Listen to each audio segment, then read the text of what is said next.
أعوذ بالله من الشيطان الرجيم. بسم الله الرحمن الرحيم. الحمد لله الذي أنزل على عبده الكتاب ولم يجعل له عوجا قيما لينذر بأسا شديدا من لدنه ويبشر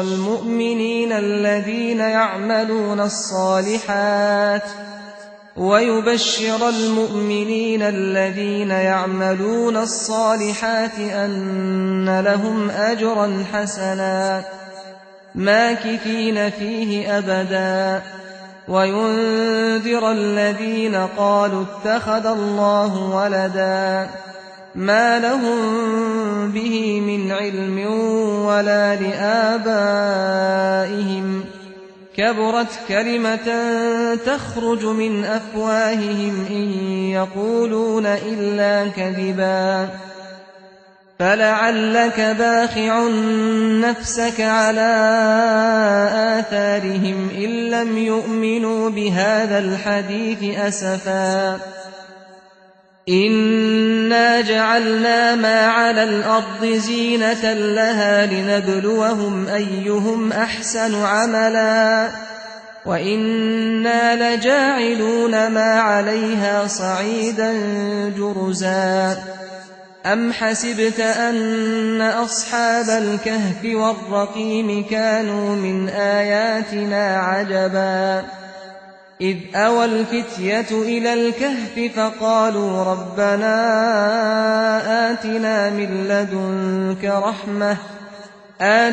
من لدنك رحمة وهيئ لنا من أمرنا رشدا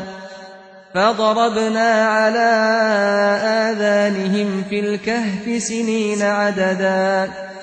ثم بعثناهم لنعلم أي الحزبين أحصى لما لبثوا أمدا نحن نقص عليك نبأهم بالحق إنهم فتية آمنوا بربهم وزدناهم هدى وربطنا على قلوبهم إذ قاموا فقالوا ربنا رب السماوات والأرض لن ندعو من دونه إلها لقد قلنا إذا شططا هؤلاء قومنا اتخذوا من دونه آلهة لولا يأتون عليهم بسلطان بين فمن أظلم ممن افترى على الله كذبا وإذ اعتزلتموهم وما يعبدون إلا الله فأووا إلى الكهف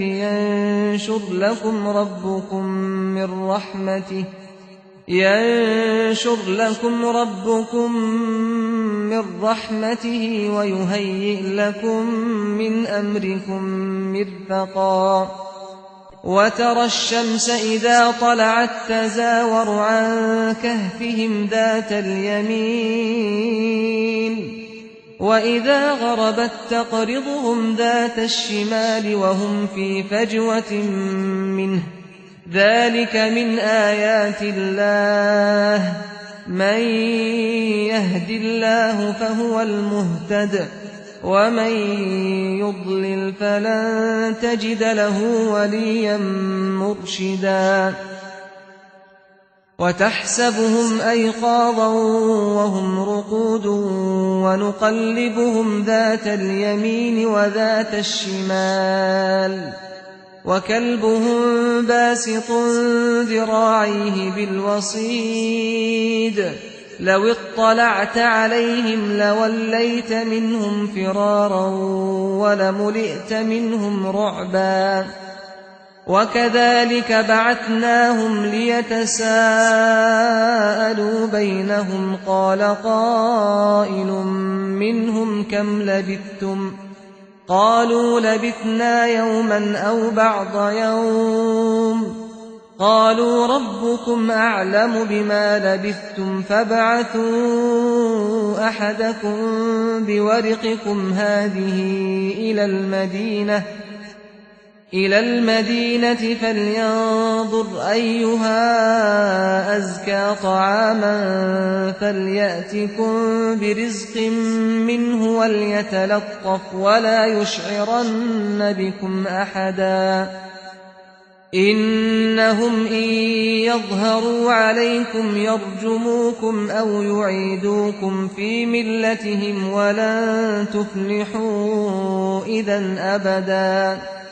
وكذلك أعثرنا عليهم ليعلموا أن وعد الله حق وأن الساعة لا ريب فيها إذ يتنازعون بينهم أمرهم فقالوا ابنوا عليهم بنيانا ربهم أعلم بهم قال الذين غلبوا على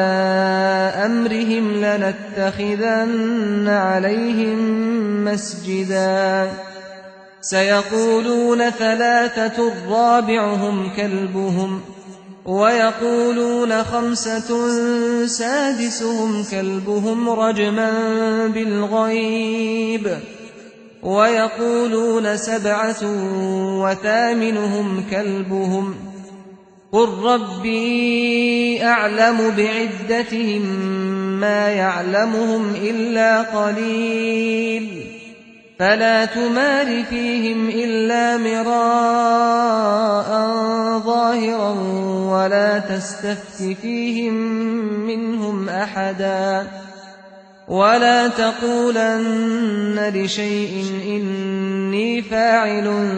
ذلك غدا إلا أن يشاء الله واذكر ربك إذا نسيت وقل عسى أن يهديني ربي لأقرب من هذا رشدا ولبثوا في كهفهم 300 سنين وازدادوا 9 قل الله أعلم بما لبثوا له غيب السماوات والأرض أبصر به وأسمع ما لهم من دونه من ولي ولا يشرك في حكمه أحدا واتل ما أوحي إليك من كتاب ربك لا مبدل لكلماته ولن تجد من دونه ملتحدا واصبر نفسك مع الذين يدعون ربهم بالغداة والعشي يريدون وجهه ولا تعد عيناك عنهم تريد زينة الحياة الدنيا ولا تطع من أغفلنا قلبه عن ذكرنا واتبع هواه وكان أمره فرطا وقل الحق من ربكم فمن شاء فليؤمن ومن شاء فليكفر إنا أعتدنا للظالمين نارا أحاط بهم سرادقها وإن يستغيثوا يغاثوا بماء كالمهل يشوي الوجوه بئس الشراب وساءت مرتفقا إن الذين آمنوا وعملوا الصالحات إنا لا نضيع أجر من أحسن عملا أولئك لهم جنات عدن تجري من تحتهم الأنهار يحلون فيها من أساور من ذهب ويلبسون ثيابا خضرا من سندس وإستبرق متكئين فيها على الأرائك نعم الثواب وحسنت مرتفقا واضرب لهم مثل الرجلين جعلنا لأحدهما جنتين من أعناب وحففناهما بنخل وجعلنا بينهما زرعا كلتا الجنتين آتت أكلها ولم تظلم منه شيئا وفجرنا خلالهما نهرا وكان له ثمر فقال لصاحبه وهو يحاوره أنا أكثر منك مالا وأعز نفرا ودخل جنته وهو ظالم لنفسه قال ما أظن أن تبيد هذه أبدا وما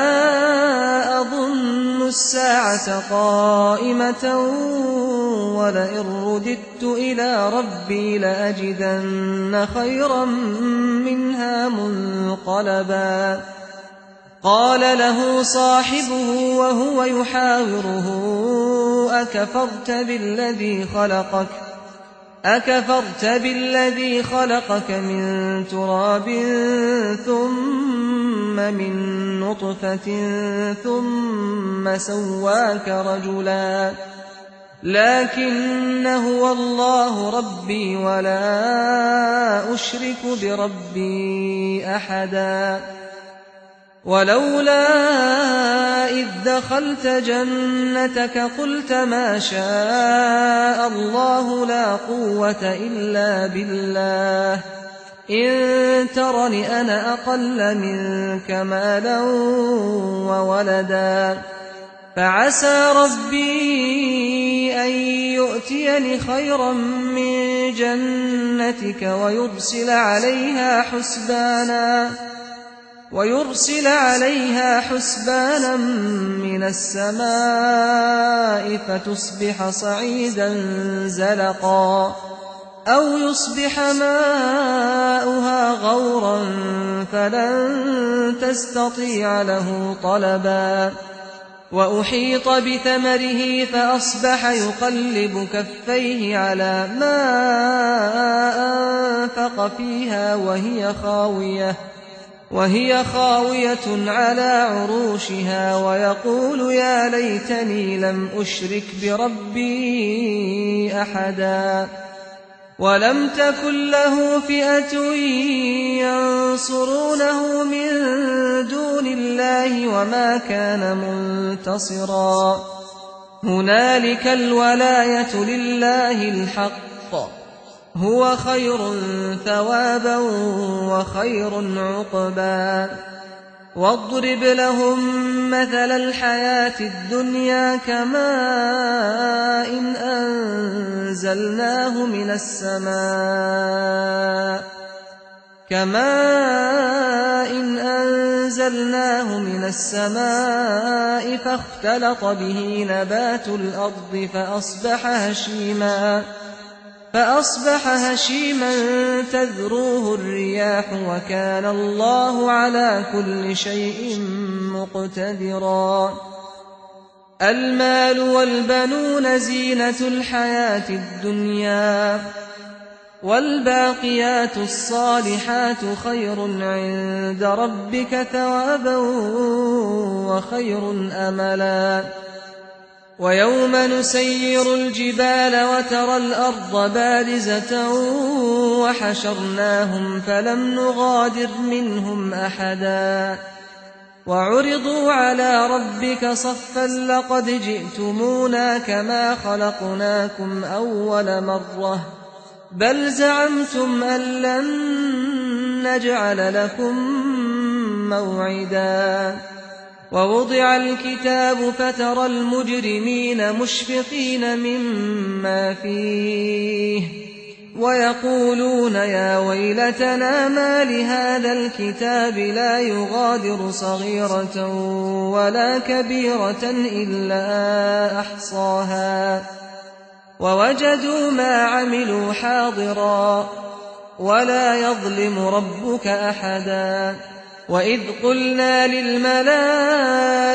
اسجدوا لآدم فسجدوا إلا إبليس كان من الجن ففسق عن أمر ربه أفتتخذونه وذريته أولياء من دوني وهم لكم عدو بئس للظالمين بدلا ما أشهدتهم خلق السماوات والأرض ولا خلق أنفسهم وما كنت متخذ المضلين عضدا ويوم يقول نادوا شركائي الذين زعمتم فدعوهم فلم يستجيبوا لهم وجعلنا بينهم موبقا ورأى المجرمون النار فظنوا أنهم مواقعوها ولم يجدوا عنها مصرفا ولقد صرفنا في هذا القرآن للناس من كل مثل وكان الإنسان أكثر شيء جدلا وما منع الناس أن يؤمنوا إذ جاءهم الهدى ويستغفروا ربهم إلا أن تأتيهم سنة الأولين أو يأتيهم العذاب قبلا وما نرسل المرسلين إلا مبشرين ومنذرين ويجادل الذين كفروا بالباطل ليدحضوا به الحق واتخذوا آياتي وما أنذروا هزوا ومن أظلم ممن ذكر بآيات ربه فأعرض عنها ونسي ما قدمت يداه إنا جعلنا على قلوبهم أكنة أن يفقهوه وفي آذانهم وقرا وإن تدعهم إلى الهدى فلن يهتدوا إذا أبدا وربك الغفور ذو الرحمة لو يؤاخذهم بما كسبوا لعجل لهم العذاب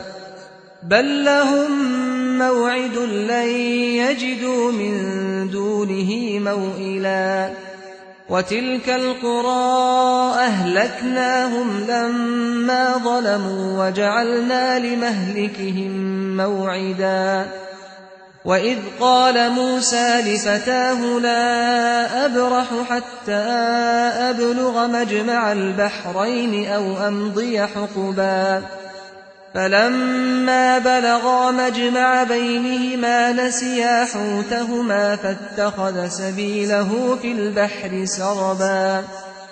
فلما جاوزا قال لفتاه آتنا غداءنا لقد لقينا من سفرنا هذا نصبا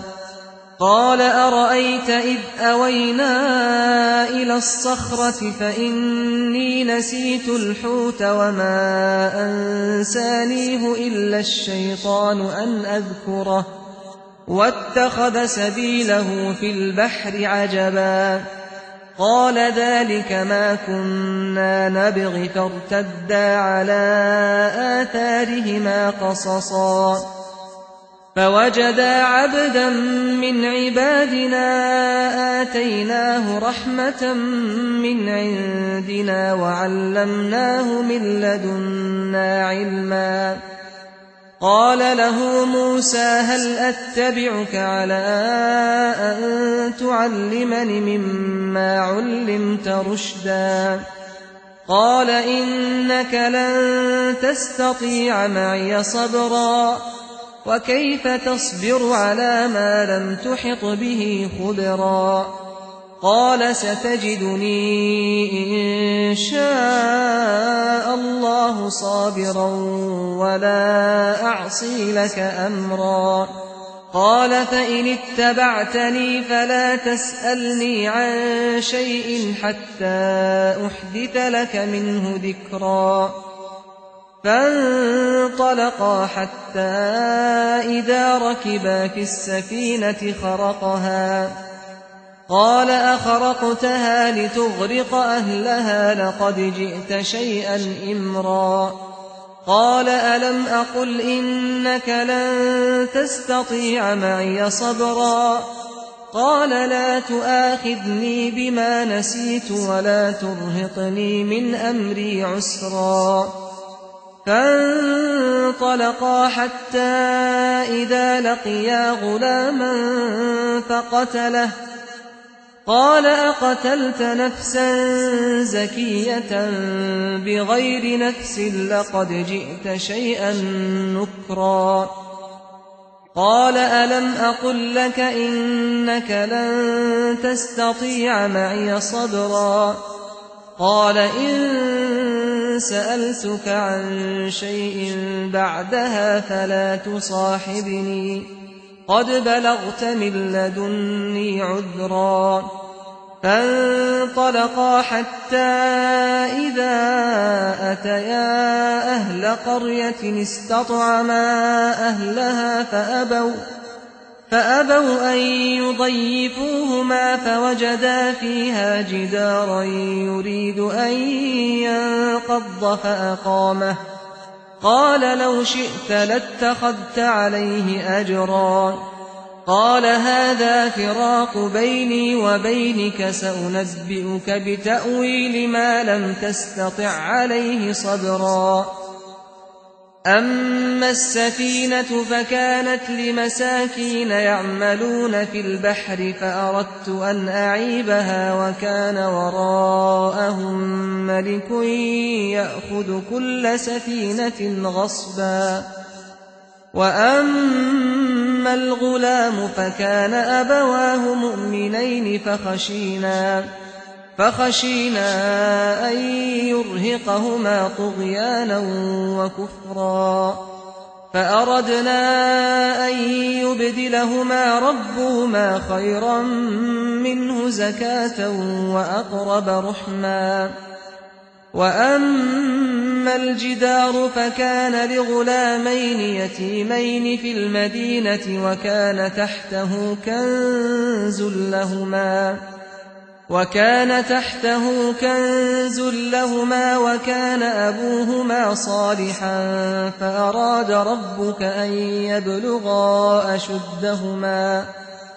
فأراد ربك أن يبلغا أشدهما ويستخرجا كنزهما رحمة من ربك وما فعلته عن أمري ذلك تأويل ما لم تستطع عليه صبرا ويسألونك عن ذي القرنين قل سأتلو عليكم منه ذكرا إنا مكنا له في الأرض وآتيناه من كل شيء سببا فأتبع سببا حتى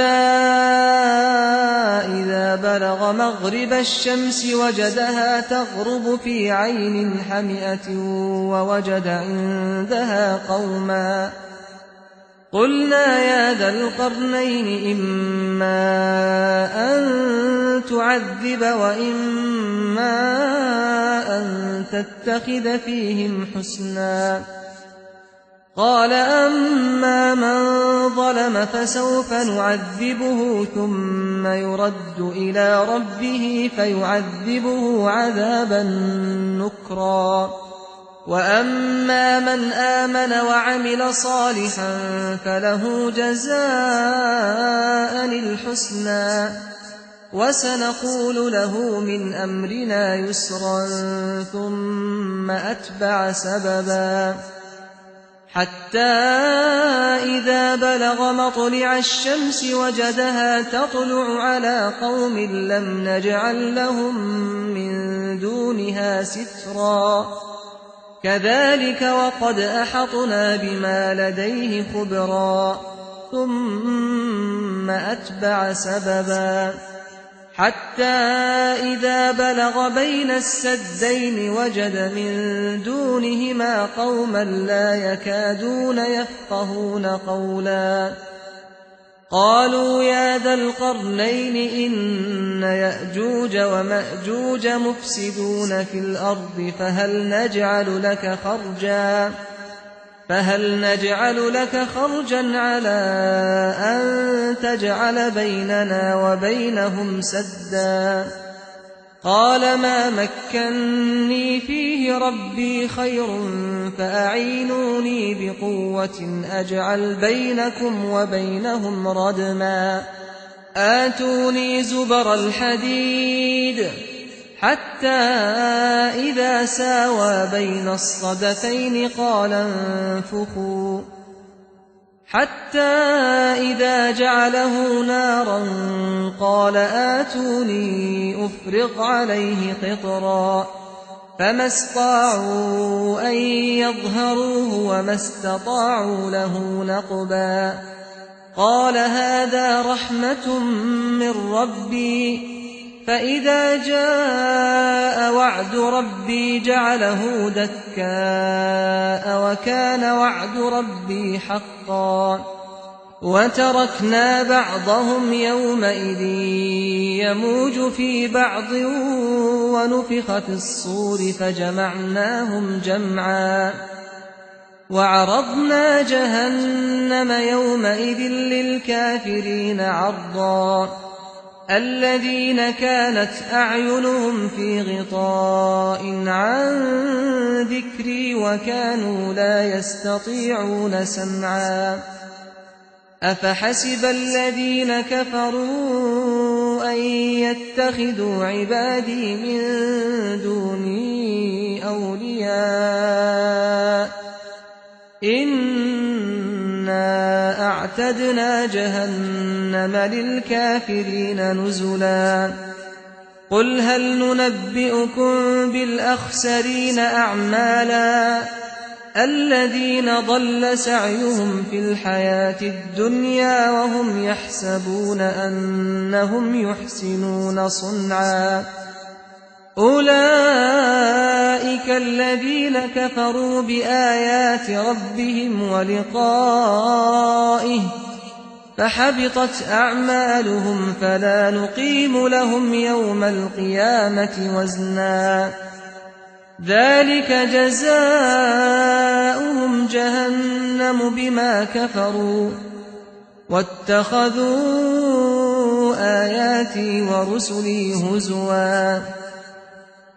إن الذين آمنوا وعملوا الصالحات كانت لهم جنات الفردوس نزلا خالدين فيها لا يبغون عنها حولا قل لو كان البحر مدادا لكلمات ربي لنفد البحر قبل أن تنفد كلمات ربي ولو جئنا بمثله مددا قل إنما أنا بشر مثلكم يوحى إلي أنما إلهكم إله واحد فمن كان يرجو لقاء ربه فليعمل عملا صالحا ولا يشرك بعبادة ربه أحدا